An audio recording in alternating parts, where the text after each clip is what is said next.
Владата е во засилена дипломатска офанзива за добивање датум на прва меѓувладина конференција во декември. Шефот на дипломатијата Османи денеска доби поддршка од хрватскиот државен врв.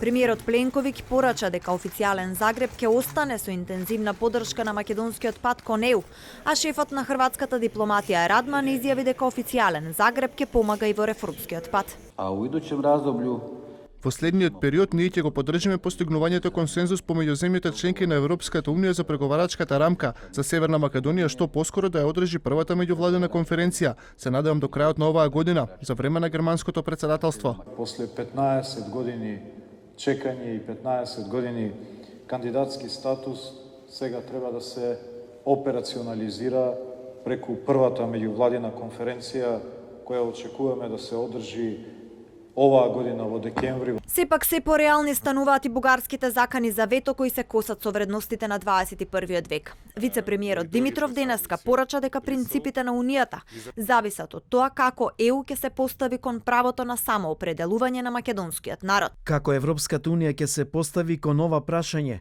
правото на македонскиот народ на самоопределување ќе влијае врз тоа дали и понатаму ќе можеме на Унијата да гледаме како на заедница на вредности и принципи. Во моментот во Унијата интензивно се преговара за усвојување на преговарачката рамка, во која засега не се знае дали ќе влезат барањата на официјална Софија.